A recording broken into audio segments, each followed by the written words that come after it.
Well, when it came to crafting the hearts of their homes, the options and expertise from Freedom Kitchens certainly allowed our Blockheads to follow their hearts in what they created. They were all stunning and very unique. But if our contestants had to describe the vibe of their kitchen in just one word, what would it be? Simplistic. Entertainers. Dalesford.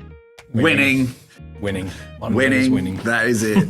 How did they create their look and feel? Right from the start, you wanted a blue kitchen. Yep.